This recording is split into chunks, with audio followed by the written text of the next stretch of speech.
ഇന്ത്യയിലെ ഉന്നത വിദ്യാഭ്യാസ സ്ഥാപനങ്ങളായ IIT, NIT, IISc, ഐസർ പോലുള്ള സ്ഥാപനങ്ങളിൽ പഠിക്കുക എന്ന് പറഞ്ഞാൽ നമ്മുടെയൊക്കെ ഒരു ഡ്രീം ആയിരിക്കും അല്ലേ? അതിന് വേണ്ടിയിട്ട് നമ്മുടെ മുന്നിലുള്ള വഴി എന്ന് പറഞ്ഞാൽ +2 കഴിഞ്ഞിട്ട് JEE പോലുള്ള എക്സാമുകൾ ക്വാളിഫൈ ചെയ്യുക എന്നുള്ളതാണ്. നമുക്കത് മാത്രമേ അറിയുള്ളൂ. എന്നാൽ അതല്ലാതെയും ഡിഗ്രി കഴിഞ്ഞ കുട്ടികൾക്കും ഈ NIT, IIT, ഐസറുകളിലൊക്കെ അഡ്മിഷൻ നേടിയെടുക്കാൻ പറ്റും. അതിനുള്ള എൻട്രൻസ് ടെസ്റ്റാണ് JAM എക്സാം. കഴിഞ്ഞ പ്രാവശ്യം ഞങ്ങളുടെ കൂടെ ഫിസിക്സിലുണ്ടായിരുന്ന ഉന്നത റാങ്ക് നേടി JAM എക്സാമിന് ഉന്നത റാങ്ക് നേടിയ 2 പേര് ഞങ്ങളുടെ കൂടെ ഇപ്പോൾ ഉണ്ട്. ഈ JAM എക്സാം എന്താണെന്നും അതിനെ എങ്ങനെയൊക്കെയാണ് പ്രിപ്പയർ ചെയ്യേണ്ടതെന്നും അതിൻ്റെ കുറുക്കുവഴികൾ എന്താണെന്നൊക്കെ നമുക്ക് അവരുടെ അടുത്ത് തന്നെ ചോദിച്ച് മനസ്സിലാക്കാം. ഹലോ, ഇപ്പം നമ്മുടെ കൂടെ ഉള്ളത് ആൽവിനും റബിയാണുള്ളത്.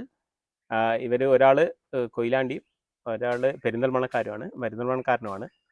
അപ്പോൾ ഇവർ രണ്ടുപേരും ഫിസിക്സിൻ്റെ കഴിഞ്ഞ പ്രാവശ്യം ഞങ്ങളുടെ കൂടെ ഉണ്ടായിരുന്ന കുട്ടികളാണ്. അപ്പോൾ ഇവർ നല്ല റാങ്ക് വാങ്ങി 500-നുള്ളിൽ റാങ്കുള്ള 2 പേരാണ്. ഇപ്പോൾ IIT അഡ്മിഷൻ വേണ്ടിയിട്ട് അപ്ലൈ ചെയ്തിട്ട് അഡ്മിഷന് വേണ്ടി കാത്തിരിക്കുന്ന സമയമാണ്. അപ്പം എനിക്ക് നിങ്ങളോട് ചോദിക്കാനുള്ളത് എന്താണെന്ന് വെച്ചാൽ, നിങ്ങൾ ആദ്യം നിങ്ങളെപ്പറ്റി ഒന്ന് പറഞ്ഞാൽ, നിങ്ങളുടെ പഠിത്തത്തിൻ്റെ ബാക്ക്ഗ്രൗണ്ട് എവിടെയായിരുന്നു പഠിച്ചത്, പിന്നെ ജാമിനെ പറ്റി നിങ്ങൾ എങ്ങനെ അറിഞ്ഞു എന്നുള്ള കാര്യം ഒന്ന് പറഞ്ഞിട്ട് നമുക്ക് ബാക്കി വിശേഷങ്ങളിലേക്ക് കടക്കാം. ആദ്യം റബിയ തുടങ്ങി. റബിയക്കാണ് നല്ല റാങ്കുള്ള ആൾ, ഫസ്റ്റ് ടോപ്പ് റാങ്കുള്ള ആൾ. റബിയ തുടങ്ങി. എൻ്റെ പേര് റബിയ. ഞാൻ കഴിഞ്ഞ വർഷം 2024 ജാം പ്രിപ്പറേഷന് വേണ്ടി ബെൻസിൽ ആയിരുന്നു ഞാൻ പ്രിപ്പയർ ചെയ്തിരുന്നത്. അപ്പോൾ എനിക്ക് ജാമിൽ 169 റാങ്ക് ഉണ്ട്. ഞാൻ 10th 12th ഒക്കെ പഠിച്ചത് തിരുവങ്ങൂർ ഹയർ സെക്കൻഡറി സ്കൂളാണ്. പിന്നെ ഡിഗ്രി BSc ഫിസിക്സ് ചെയ്തത് ഫറൂഖ് കോളേജിൽ നിന്നാണ്. അതിനുശേഷമാണ് ഒരു കൊല്ലം ഞാൻ ജാം പ്രിപ്പയർ ചെയ്യാൻ വേണ്ടിയിട്ട് ബെൻസിലേക്ക് വന്നത്. ഇപ്പോൾ റബിയനെ പറ്റി പറഞ്ഞു. ഇനി ആൽവിനെ ഒന്ന് ഇൻട്രൊഡ്യൂസ് ചെയ്യും. എൻ്റെ പേര് ആൽവിൻ. ഞാൻ എൻ്റെ ഡിഗ്രി ചെയ്ത് SB കോളേജ് കോട്ടയത്തു നിന്നാണ് ചെയ്തത്. ഞാൻ കഴിഞ്ഞ വർഷം ബെൻസൈലിൽ ജാം ഫിസിക്സ് റിപ്പീറ്റ് ചെയ്തിരുന്നു. എൻ്റെ ഓൾ ഇന്ത്യ റാങ്ക് 559 ആയിരുന്നു. ഞാൻ +2 ഒക്കെ പഠിച്ചത് എൻ്റെ നാട്ടിൽ തന്നെയാണ്, Perinthalmanna Saint Mary's higher secondary school പരിയാരത്ത് തന്നെയാണ് പഠിച്ചത്. അപ്പോൾ എനിക്ക് നിങ്ങളോട് 2 പേരോട് കൂടിയാണ് പറയാനുള്ളത്. അതായത് പിന്നെ നിങ്ങൾ എങ്ങനെയാണ് ഈ ജാമിനെ പറ്റി ആദ്യമായിട്ട് അറിഞ്ഞത്? അതായത് ഇപ്പം എന്താണെന്ന് വെച്ചാൽ, പൊതുവേ നമ്മുടെ കേരളത്തിൽ കുട്ടികളൊക്കെ ഈ ജാമിനെ പറ്റി ബോധവാന്മാരാണ്. എന്നാലും എല്ലാവരും അങ്ങനെ ആയിക്കൊള്ളുന്നില്ലല്ലോ. അപ്പം നിങ്ങളെങ്ങനെ ഈ ജാമിനെ പറ്റി അറിഞ്ഞു? പിന്നെ നിങ്ങൾ എപ്പോൾ പ്രിപ്പയർ ചെയ്ത് തുടങ്ങി? അതായത് ഇപ്പം ഞങ്ങളുടെ അടുത്ത് വന്നത് നിങ്ങൾ ഡിഗ്രി കഴിഞ്ഞതിന് ശേഷമാണല്ലോ. അതിന് മുമ്പേ നിങ്ങൾ പ്രിപ്പയർ ചെയ്ത് തുടങ്ങിയോ? എങ്ങനെയായിരുന്നു അതിൻ്റെ ഒരു ജാമിലേക്ക് നിങ്ങൾ എത്തിപ്പെട്ടത് എങ്ങനെയാണെന്നുള്ളതും കൂടി ഒന്ന് പറഞ്ഞാൽ അതൊരു കേൾക്കുന്ന ആൾക്കാർക്ക് ഒരു രസം ഉണ്ടാവുമല്ലോ. ഞാൻ ഡിഗ്രിയിൽ ഫസ്റ്റ് ഇയർ ചേർന്നപ്പം തന്നെ കോളേജിൽ നിന്നാണ് ഞാൻ ജാം എക്സാമിനെ കുറിച്ച് അറിഞ്ഞത്. അപ്പോൾ മുതൽ ജാമിൽ പ്രിപ്പയർ ചെയ്യണമെന്ന് ആഗ്രഹം ഉണ്ടായിരുന്നു. പക്ഷേ 3rd ഇയർ ആയപ്പോൾ ജാമിന് പ്രിപ്പയർ ചെയ്യണമെന്ന് വിചാരിച്ചെങ്കിലും പ്രൊജക്റ്റ്, സെമിനാർ അങ്ങനെ കുറേ കാര്യങ്ങൾ വന്നിട്ട് അതിൽ ഫുള്ളി കോൺസെൻട്രേറ്റ് ചെയ്യാൻ കഴിഞ്ഞില്ല. അപ്പം ജാമിൻ്റെ റിസൾട്ട് വന്നേരം ക്വാളിഫൈ ആവാത്തതിന് ശേഷമാണ് ഞാൻ ഒരു വർഷം റിപ്പീറ്റ് ചെയ്യാമെന്ന് തീരുമാനിച്ചത്. ഞാൻ +2 കഴിഞ്ഞപ്പോൾ കൊറോണ ആയ സമയത്ത് ഇപ്പോൾ വേറെ എൻട്രൻസ് കോച്ചിങ്ങിനൊന്നും പോകാനൊരു സാധ്യത ഇല്ല, വീട്ടിൽ നിന്ന് ചെയ്യണം എന്നുള്ള അവസ്ഥയായിരുന്നു. അപ്പോൾ അത് തീരെ പറ്റാത്തതുകൊണ്ട് പെട്ടെന്ന് ഒരു ഡിഗ്രി എടുക്കുകയോ ചെയ്തു. അപ്പോൾ അന്നേ ഒരു ആഗ്രഹമാണ് IIT പഠിക്കണം എന്നുള്ളത്. അപ്പോൾ അതിനുവേണ്ടി ഒരു അടുത്ത ഓപ്ഷൻ എന്താണെന്ന് ചെക്ക് ചെയ്തപ്പോൾ എൻ്റെ റൂംമേറ്റ് പറഞ്ഞത് ജാം എന്നൊരു എക്സാം ഉണ്ട്. അപ്പം അങ്ങനെയാണ് ഞാൻ ജാമിനെ പറ്റി അറിയുന്നത്. എൻ്റെ ഹോസ്റ്റലിൻ്റെ കോളേജിൽ നിന്നാണ് ഞാൻ അറിയുന്നത്. അപ്പോൾ ഡിഗ്രീനോട് ഒരു ഓൺലൈൻ കോച്ചിങ് എടുത്തെങ്കിൽ പോലും അതിനോട് കീപ്പപ്പ് ചെയ്ത് പോകാനൊന്നും പറ്റിയെന്നിരുന്നില്ല. അപ്പോൾ ഞാൻ അന്ന് ജാം എഴുതാൻ എനിക്കൊരു കോൺഫിഡൻസ് ഒന്നും ഇല്ലായിരുന്നു.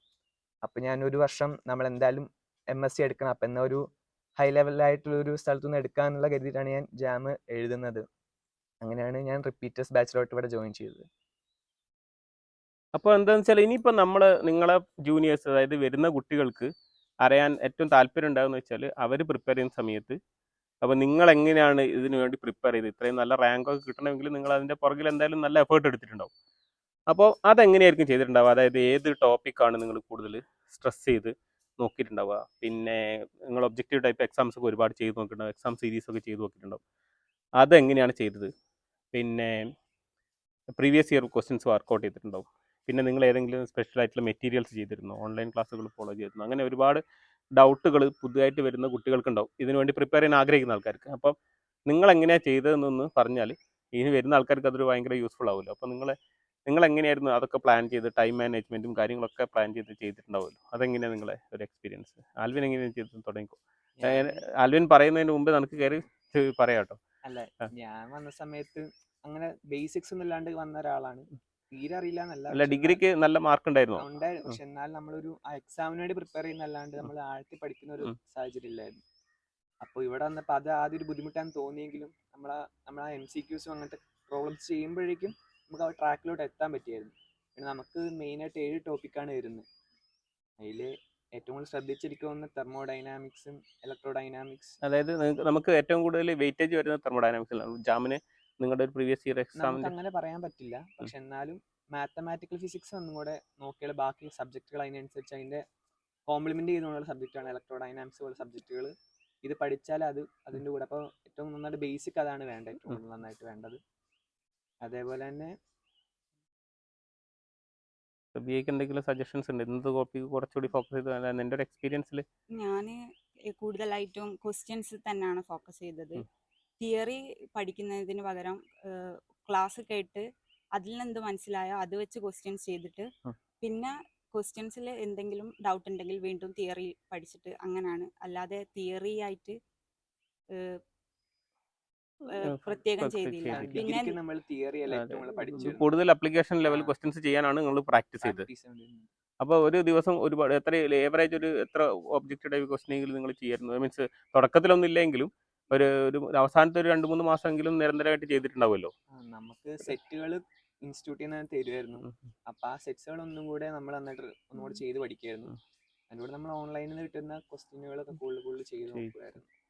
എനിക്ക് തോന്നുന്നു ക്ലാസ്സിൽ നിന്ന് തന്ന അസൈൻമെന്റ്സ് തന്നെയാണ് വീണ്ടും വീണ്ടും റിപ്പീറ്റ് ചെയ്ത് അതിൽ എല്ലാ തരം ക്വസ്റ്റ്യൻസ് ഉണ്ടായിരുന്നു, ഈസി ടു ടഫ്. അതായത് ഓക്കെ.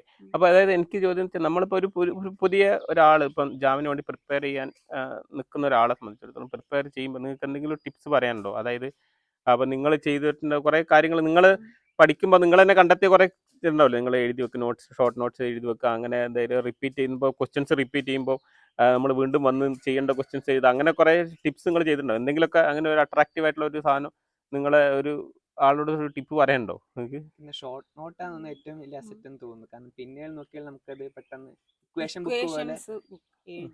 ബുക്ക് പോലെ ഫിസിക്സ് ആണ് കുറെ ഇക്വേഷൻസ് ഉണ്ടല്ലോ, അതൊരു ബുക്കാക്കി ആ ഇക്വേഷൻസ് എന്താണെന്നൊക്കെ എഴുതി വെച്ച് ബുക്ക് ഉണ്ടാക്കണം ആദ്യം മുതൽ.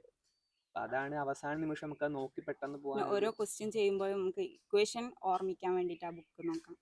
ഇക്വേഷൻ മെമ്മറൈസ് ചെയ്യാൻ എന്തെങ്കിലും ടെക്നിക്സ് ഉപയോഗിച്ചിരുന്നു? നമ്മള് ഷോർട്ട് കട്ടൊക്കെ എന്തെങ്കിലും നമ്മുടെ മലയാളം നമ്മൾക്ക് ഇഷ്ടമുള്ള രീതിയിൽ വാക്കുകൾ കൂട്ടി ഷോർട്ട് കട്ടുകൾ ഉണ്ടാക്കുക എന്നൊക്കെ ആയിരുന്നു. എന്തൊക്കെയാണ് അതിന്റെ ട്രിക്കുകൾ അല്ലേ? പിന്നെ എനിക്ക് നിങ്ങളോട് അടുത്ത ചോദ്യം ചോദിക്കാനുള്ളത് എന്താണെന്ന് വെച്ചാൽ, നമ്മളിപ്പം ഇനി ഇതിനു വേണ്ടി പ്രിപ്പയർ ചെയ്യുന്ന ജാമ കിട്ടണമെന്ന് ആഗ്രഹിക്കുന്ന ഒരാളോട്, ഒരു കുട്ടിക്ക് അങ്ങനെ ഒരു ആഗ്രഹം ഉണ്ടെങ്കിൽ അവനോടുള്ള ഒരു ഗൈഡൻസ് എന്താ നിങ്ങൾക്ക് പറയാനുള്ളത്? മീൻസ് അതായത് ഞാൻ പറഞ്ഞ വെച്ചാൽ എൻ്റെ ചോദ്യത്താണ് എക്സാക്ട്ലി.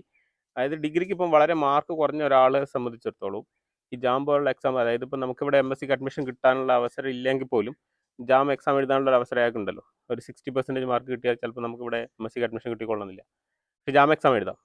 അങ്ങനെയുള്ള ഒരാൾക്ക് ഒരു വർഷം കൊണ്ട് ഇരുന്ന് ജാം ക്വാളിഫൈ ചെയ്യാൻ പറ്റുമോ? അത് പറ്റുകയാണെങ്കിൽ തന്നെ അതിന് വേണ്ടിയിട്ട് അയാൾ എങ്ങനെയായിരിക്കും അതിന് വേണ്ടിയിട്ടൊന്ന് പ്രിപ്പയർ ചെയ്യേണ്ടത്? കാരണം നമുക്ക് ജെയിൻ്റെ അത്രയും നമുക്ക് അത്രയും ഒരു ടഫ്നെസ് എന്നില്ലെങ്കിലും ജാം നമുക്ക് അത്യാവശ്യം ക്വാളിഫൈ ചെയ്യാൻ പറ്റുന്ന എക്സാം തന്നെയാണ്. നമുക്ക് അതിൻ്റെ ഒരു ബേസിക് ആയിട്ട് ഇപ്പോൾ 7 സബ്ജക്റ്റാണ് മെയിൻ ഫിസിക്സിൽ വരുന്നത്.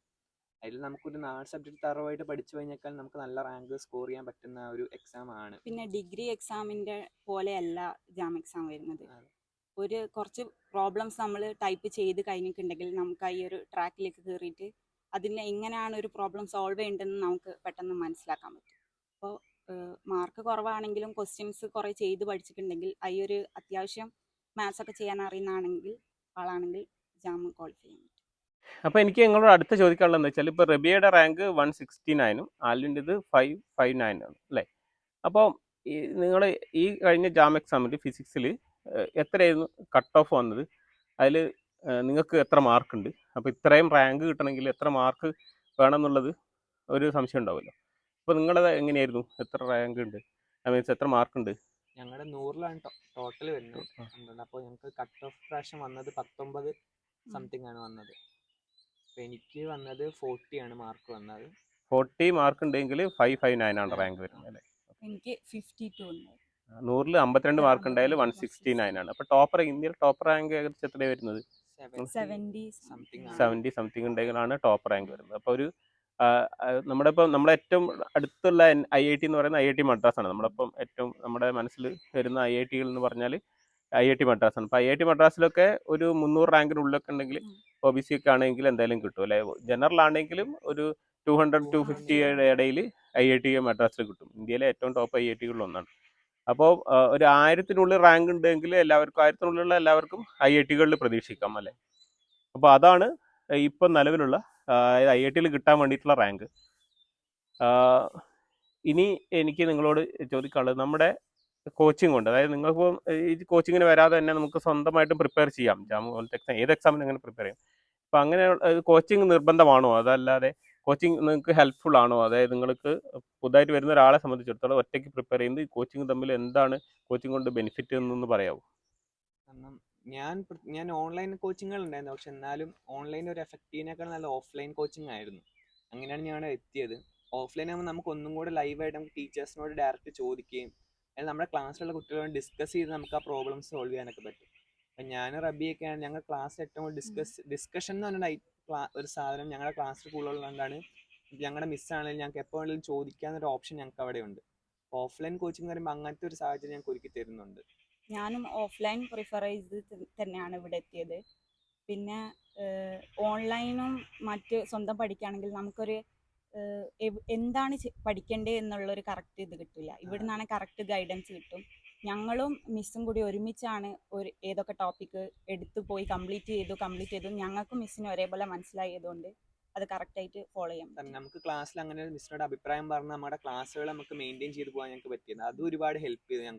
ഞങ്ങൾക്ക് വേണ്ട ക്ലാസ്സുകൾ ഞങ്ങൾക്ക് എടുത്തു തരികയും അങ്ങനെയൊക്കെ ഒരുപാട് ഓഫ്ലൈൻ ക്ലാസ്സുകൾ ഞങ്ങളെ സഹായിച്ചിട്ടുണ്ട്. പിന്നെ എനിക്ക് തോന്നുന്ന ഒരു പ്രശ്നം എന്ന് വെച്ചാൽ നമ്മൾ ഇപ്പം ഈ ഫിസിക്സ് പോലുള്ളൊരു സബ്ജക്റ്റ് ആകുമ്പോൾ ഈ ആപ്ലിക്കേഷൻ ലെവൽ ക്വസ്റ്റൻ ആകുമ്പോൾ നമ്മൾ എവിടെയെങ്കിലുമൊക്കെ സ്റ്റക്ക് ആയിപ്പോകും ചില സമയത്ത്. അതാണ് ഏറ്റവും വലിയ, നമ്മൾ ഒറ്റയ്ക്ക് പഠിക്കുമ്പോൾ അവിടെ സ്റ്റക്ക് ആയിപ്പോയാൽ പിന്നെ നമുക്ക് മുന്നോട്ട് പോകാൻ ഒരാളെ ഹെൽപ്പ് വേണ്ടി വരും. അതാണ് ഏറ്റവും, അത് നമ്മുടെ കൂട്ടായ ഒരു ടീച്ചേഴ്സിന്റെയും നമ്മൾ ക്ലാസ്സിന്റെ ഇടയിലുള്ള ആ സാധനം ഭയങ്കര ഹെൽപ്ഫുൾ ആവും അങ്ങനെയുള്ള സിറ്റുവേഷനിൽ. എനിക്ക് തോന്നുന്നു അതാണ് ഈ ഓഫ്ലൈൻ ക്ലാസ്സിന്റെ ഏറ്റവും വലിയ മെച്ചം എന്ന് എനിക്ക് തോന്നുന്നു. നമ്മുടെ റബിയയുടെ കേസിൽ ഒരു കാര്യം കൂടി ഉണ്ട്. റബിയ ഒരു എക്സാം ജാമ് മാത്രമല്ല, ജസ്റ്റ് എന്ന് പറയുന്ന ഫിസിക്സിന് മാത്രമുള്ള ഒരു എക്സാം ഉണ്ട്. അതായത് റിസർച്ച് സെന്ററുകളിലേക്ക് ഇൻ്റഗ്രേറ്റഡ് PhDക്ക് MSCക്ക് വേണ്ടിയിട്ടുള്ള എൻട്രൻസ് ആണ്. അതിലും നല്ല റാങ്ക് വരുന്നുണ്ട്. 154 ആണ് റബിയുടെ റാങ്ക്. അപ്പോൾ അതിൻ്റെ പ്രിപ്പറേഷനെ പറ്റിയും കൂടി ഒന്ന് പറയൂ. മെയിനായിട്ട് ജാമിനുള്ള സിലബസ് തന്നെയാണ് ഞാൻ ഫോക്കസ് ചെയ്തത്. പിന്നെ ജസ്റ്റിന് കുറേ സിലബസ് ഉണ്ടെങ്കിലും ഒരു ഹാഫൊക്കെ പഠിക്കുക എന്നുള്ളതാണ്. പിന്നെ ജാമിൻ്റെ എക്സാം കഴിഞ്ഞപ്പോൾ ഞങ്ങൾക്ക് ഇൻസ്റ്റിറ്റ്യൂട്ടിൽ ജസ്റ്റിന് വേണ്ടിയിട്ട് പ്രത്യേകം ക്ലാസ് ഉണ്ടായിരുന്നു. അത് കുറേ ഹെൽപ്ഫുള്ളായി. അല്ല, ഞാൻ ചോദിക്കുന്നത് വെച്ചാൽ ഇത് ജസ്റ്റ് MSCക്കാർക്കും കൂടി എഴുതാവുന്ന എക്സാം അല്ലേ? MSCക്കാർക്കും ഡിഗ്രിക്കാർക്കും കോമൺ ആയിട്ടുള്ള എക്സാം അല്ലേ? അപ്പോൾ അവർ ഏറ്റവും കൂടി കോമ്പീറ്റ് ചെയ്യണ്ടേ? അപ്പോൾ അവരുടെ കട്ട് ഓഫ് ഞങ്ങളുടെ കട്ട് ഓഫ് ഡിഫറെന്റ് വ്യത്യാസമുണ്ട്. അപ്പം അവരുടെ ആയിട്ട് നമ്മൾ കോമ്പറ്റീഷൻ വരില്ല. അപ്പോൾ ഇവര് റബിയും ആലൻ എന്ന് പറഞ്ഞാൽ നമ്മുടെ കൂട്ടത്തിൽ ഉണ്ടായിരുന്നതിൽ ഫിസിക്സിൽ ടോപ്പ് റാങ്ക് കിട്ടിയ രണ്ടുപേരാണ്. ഇവരെ കൂടാതെ കെമിസ്ട്രിയിലും മാത്സിലൊക്കെ ആയിട്ട് ഏകദേശം 200 പരം ആളുകൾ IIT NIT കിട്ടുന്ന റാങ്ക് ആയിട്ട് നമ്മളെ അടുത്ത് നിന്ന് പാസ്സായിട്ടുണ്ട്. അപ്പോൾ എല്ലാവർക്കും ഞങ്ങളുടെ ഭാഗത്തു നിന്നുള്ള അഭിനന്ദനങ്ങൾ.